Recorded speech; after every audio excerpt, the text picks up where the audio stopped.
बिस्मिल्लाहिर्रहमानिर्रहीम अस्सलाम वालेकुम। Welcome to Harvard academy. Dear aspirants, Harvard academy की तरफ से ये हम इंग्लिश बेसिक का एक कंप्लीट कोर्स आपके लिए अवेलेबल करने जा रहे हैं और आज हम उसका इंट्रोडक्शन के साथ साथ आपको सारी उसकी डिटेल्स, टेबल ऑफ कंटेंट्स और आज का हम छोटा सा पहला जो लेक्चर है वो भी आपके साथ डिस्कस करेंगे, शेयर करेंगे। और ये बहुत ही इम्पॉर्टेंट और आसान कोर्स होगा इंग्लिश का। वो लोग जिनको इंग्लिश से थोड़ा फ़ियर होता है, हेजिटेट करते हैं या कभी वो ये समझ ही नहीं पाए कि इंग्लिश का बेसिकली हम अपने कंसेप्ट कैसे बिल्ड कर सकते हैं, तो ये प्लेटफॉर्म आपके लिए इंतहाई इम्पॉर्टेंट है। बहुत आसान तरीके से इंग्लिश हम कम्युनिकेट करने की कोशिश कर रहे हैं। और आप एकेडमिक लेवल पे हैं या सिविल सर्विसेज में जॉब करने की तैयारी के हवाले से आप लेके चल रहे हैं, तो ये बेसिक कोर्स आपके लिए बहुत मुफीद है। और ये कंप्लीट एक सीरीज़ डेली बेसिस पे सेशन होंगे, तो आप लोगों ने इसके साथ जुड़े रहना है। और साथ में आपको बताते चलें कि इसी वीडियो की डिस्क्रिप्शन में आपको व्हाट्सएप और फेसबुक का ग्रुप भी मिल जाएगा जिसमें आप ज्वाइन कर सकते हैं। और ये हमारे 100 डेज़ का प्लान है, आप इसको पहले भी कवर कर सकते हैं। और ये 100 लेसन्स का प्लान है, बिल्कुल बेसिक चीज़ें होंगी। सम टाइम 4 मिनट का लेक्चर होगा, सम टाइम 10 मिनट का हो सकता है और सम टाइम 10 से 15 मिनट का हो सकता है। तो बहुत आसान और बेसिक चीज़ें जो आपको लाजमी तौर पर इंग्लिश की होनी चाहिए पता, वो हम चीज़ कवर करेंगे इस कोर्स में। सो इंग्लिश लर्निंग कोर्स के कंटेंट्स पे पहले हम बात कर लेते हैं। तो यहाँ पे आपको सीरियल नंबर है, अल्फ़ाबेट्स की पहचान है, लेटर्स की तकसीम की बात है, और इसके अलावा इंग्लिश प्रोनंसिएशन की बात करेंगे, प्रोनंसिएशन ऑफ कॉन्सोनेंट्स हैं। इसके अलावा कुछ साइलेंट लेटर्स होते हैं उनकी बात करेंगे। अज्जाए कलाम की तकसीम यानी कि पार्ट्स ऑफ स्पीच जिसको कहते हैं, इसमें नाउन है, प्रॉपर नाउन है, कॉमन नाउन है, कलेक्टिव नाउन है, मटेरियल नाउन है, अब्स्ट्रैक्ट नाउन है। इसके अलावा नंबर है, जेंडर की बेसिस पे प्रोनाउंस हैं, पर्सनल प्रोनाउंस हैं, इंटरोगेटिव प्रोनाउंस हैं, रिलेटिव प्रोनाउंस हैं, डिस्ट्रीब्यूटिव प्रोनाउंस हैं, डिमॉन्स्ट्रेटिव प्रोनाउंस हैं, इंडेफिनिट प्रोनाउंस हैं, एम्फेटिक प्रोनाउंस होते हैं। इसके अलावा रेसिप्रोकल प्रोनाउंस होते हैं कुछ, उन पे बात करेंगे। द वर्ब, इस पे बात करेंगे। द वर्ब की अक़साम क्या हैं, हेल्पिंग वर्ब क्या होता है, एक्सिलरी वर्ब क्या होता है। इसके अलावा वर्ब की जो फॉर्म्स हैं उस पे बात हम करेंगे। टेंसेस और सेंटेंसेस की बात करेंगे। प्रेजेंट इंडेफिनिट टेंस होगा, प्रेजेंट कंटिन्यूअस टेंस होगा, present perfect tense, perfect continuous tense होगा, past indefinite tense, past continuous tense, past perfect tense और past continuous tense. Future tense इसके बाद आएगा जिसमें इंडेफिनिट होगा, कंटिन्यूअस होगा और परफेक्ट टेंस होगा।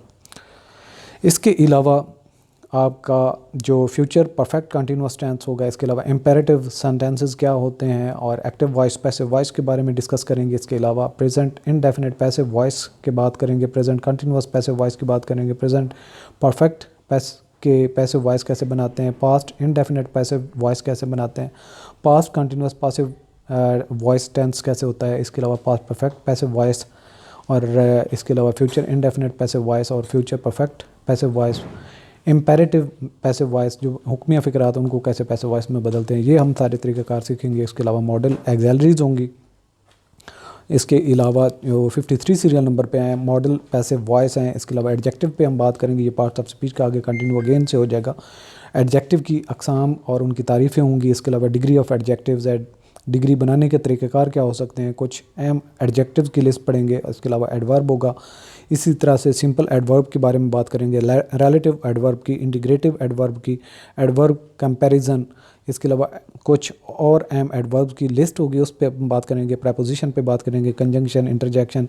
इसके अलावा इन्फिनेटिव क्या होते हैं, जेरेंड क्या होता है, पार्टिसिपल आर्टिकल्स, हैबिचुअल एक्शंस को रिप्रेजेंट करने के लिए फ़िक्रा कैसे बनाते हैं, यूज़ ऑफ अपोस्ट्रोफ्स है। और इसके अलावा यूज़ ऑफ इसके अलावा डायरेक्ट एंड इनडायरेक्ट स्पीच होगी, असर्टिव सेंटेंसेस होंगे, interrogative sentences, imperative sentences, exclamatory sentences. इसके अलावा ऑप्टेटिव सेंटेंसेस जिसमें दुआ दी जाती है। स्पेलिंग की बात करेंगे। इसके अलावा वर्ड फॉर्मेशन कैसे अल्फाज बनते हैं। इसके अलावा वर्ब से नाउन बनाना कैसे मुमकिन हो सकता है, सिलाजात की बात करेंगे। इसके अलावा conjunction of adverb, conjunction of verb की बात करेंगे, इडियम एंड प्रोवर्ब्स की बात करेंगे। अंग्रेज़ी में और अंग्रेज़ी से तर्जमे के असूल क्या तरीक़ेकार हैं, जुमले की बुनियादी जो टेक्निक्स हैं वो कैसे होती हैं। इसके अलावा फ़ाइल, फ़ेल, मफ़ूल, इसके बारे में फ़ेल मुतअद्दी है, फ़ेल ताद्दुद या फिर ये मजहूल बनाने का तरीका क्या है, फिर लाजिम है, फिर नाकिस है, ये उर्दू के हैं, लेकिन इसमें साथ में आपको इंग्लिश के इस तरह से उमर बताने के कहते क्या हैं, उमावन फ़ेल अमर आदिल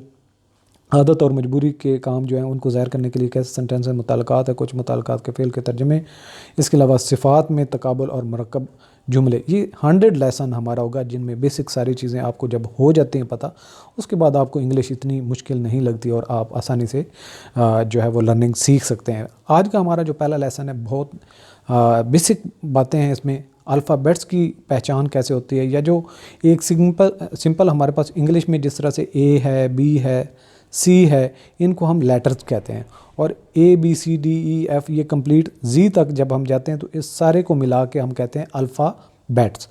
तो इसी की बात हम कर रहे हैं। अंग्रेज़ी में हर्फ को लेटर, यानी जिस तरह ए है, बी है, इसको क्या कहते हैं, लेटर, और हरूफ तहज्जी को अल्फ़ाबेट। जैसे इंग्लिश में 26 अल्फ़ाबेट्स हैं, तो ये कंप्लीट जब ए टू जी की बात करते हैं तो उनको अल्फ़ाबेट कहा जाता है। अल्फ़ाबेट दो तरह के होते हैं, एक कैपिटल लेटर्स होते हैं, यानी कि लेटर्स की जब हम बात करते हैं तो ए इस तरीके से भी लिखा जा सकता है और ए को इस तरह से भी लिख सकते हैं। तो जो कैपिटल है और दूसरा स्मॉल लेटर्स हैं, दो इसकी अक़साम है, कैपिटल लेटर्स, स्मॉल लेटर्स। तो कैपिटल लेटर्स में जब ए बी सी आपको लिखनी पड़ती है तो आप इस तरह से लिखते हैं A B C D E F, और सो ऑन जी तक आपने इस पर प्रैक्टिस भी करनी। होप्स हो कि जिस लेवल पे आप हैं आपको लाजमी तौर पर पता होगा, लेकिन हम चूँकि लेटर से लेके आगे एडवांस लेवल तक चीज़ों को सीखेंगे, इस हवाले से आपको यहाँ का जो लेसन है वो भी हम स्किप नहीं करें। इसी तरह से जो स्मॉल लेटर्स हैं A B C D E F और ये जी तक जाते हैं, यहाँ पे आप ये देख सकते हैं। और कैपिटल और स्मॉल लेटर के कुछ कायदे होते हैं इस्तेमाल करने के। तो कैपिटल लेटर कहाँ कहाँ पे इस्तेमाल होता है, उसकी जगह कहाँ पे होती है। सबसे पहले नंबर पे होता है अंग्रेज़ी के हर जुमले का पहला हर्फ हमेशा कैपिटल में होता है। जब भी आप कोई बात लिखने जा रहे हैं, सेंटेंस जहाँ से भी शुरू करते हैं तो पहला जो उसका लेटर होगा वो कैपिटल में ही लिखेंगे। जिस तरीके से this is book, that is a cow, तो इस तरह से दिस और दैट, इन दोनों का जो टी है वो कैपिटल में लिखा है। जब भी आप सेंटेंस स्टार्ट करेंगे या सेंटेंस लिखेंगे, उसका पहला जो लेटर होगा वो कैपिटल में ही हमेशा लिखा जाता है। इसके अलावा अंग्रेज़ी में अगर पोएम लिखते हैं, नज़म लिखते हैं, तो उसका हर मिसरा जो है वो कैपिटल में स्टार्ट होता है, पहला कैपिटल लेटर होता है। तीसरे नंबर पे इसका जो इस्तेमाल होता है कैपिटल लेटर्स का, वो किसी भी ख़ास जगह, यानी कि जो प्रॉपर नाउन्स होते हैं उनको जिस जैसा कोई दूसरा नहीं होता, जैसा कि हज़रत मोहम्मद सल्लल्लाहु अलैहि वसल्लम है, क़ायद आज़म है, अल्लाह है, तो ये ऐसे नाम हैं जो किसी दूसरे के नहीं हो सकते, तो इनको भी कैपिटल से लिखते हैं। जिस तरह से मौलाना कासिम नैनोतवी, इस तरह डॉक्टर खालिद हसन, तो एक ख़ास हो जाए, प्रॉपर हो जाए, तो उसको हम कैपिटल से शुरू करते हैं। इस तरह से शॉर्ट फॉर्म में जो एब्रीविएशन लिखते हैं तो उनको भी हम कैपिटल में लिखते हैं, जैसा कि जैसे से जामिया मिलिया इस्लामिया को JMI कैपिटल में लिख देते हैं। इसी तरह से दिल्ली यूनिवर्सिटी को DU से लिखते हैं। तो ये जो शॉर्ट्स होते हैं या एब्रीविएशंस होते हैं उनको भी कैपिटल में लिखा जाता है। 5वें नंबर पे जो इसकी जगह है हर्फ आई, यानी कि जो आई है उसका मतलब जब हम लिखते हैं कि आई एम या आई रिप्रेजेंट करता है तो उसको हमेशा कैपिटल में ही लिखते हैं। जैसे आई जब मैं के मानी में इस्तेमाल हो तो खा वो शुरू में आए या बीच में, हमेशा कैपिटल में लिखा जाता है। जैसे डोंट आई गो, आई का यहाँ पे इस्तेमाल दरमियान में हुआ लेकिन फिर भी कैपिटल में हुआ। इसी तरह से आई गो, आई से मुराद मैं है तो ये कैपिटल में ही लिखा जाएगा। इसी तरह से इसके अलावा बाकी तमाम जो लेटर्स हैं उनको स्मॉल में ही लिखा जाता है। और जो एक्सरसाइज के हवाले से बात करें, अजान हो रही है, मैं इसको शॉर्ट कर रहा हूँ। अंग्रेज़ी में हरूफ तहज्जी को क्या कहते हैं, तो आपने इसका आंसर देखना है, हमने अभी उसको कवर किया। अंग्रेज़ी में हर्फ का क्या नाम है। तीसरे नंबर पे है कैपिटल लेटर और स्मॉल लेटर किसे कहते हैं। चौथे नंबर पे आपका जो मशक है, आपने प्रैक्टिस करनी है, कैपिटल और स्मॉल लेटर के इस्तेमाल के कायदे बताने हैं आपने। इसके अलावा जो कैपिटल की हमने बात कर ली, इसके अलावा बाकी सारे स्मॉल लेटर ही होते हैं, वही आपने डिस्कस करने हैं 5 पॉइंट्स। 5वें नंबर पे अंग्रेज़ी के बड़े व छोटे हरूफ दोनों हरूफ लिखने हैं आपने, उन पे आपने प्रैक्टिस करनी है। यानी कि कैपिटल ABC अल्फ़ाबेट्स कैसे लिखते हैं, स्मॉल में कैसे लिखते हैं, इस पे 2-3 दफ़ा आपने प्रैक्टिस करनी है। तो इंशाल्लाह नेक्स्ट सेशन में इससे आगे चीज़ों को लेकर चलेंगे।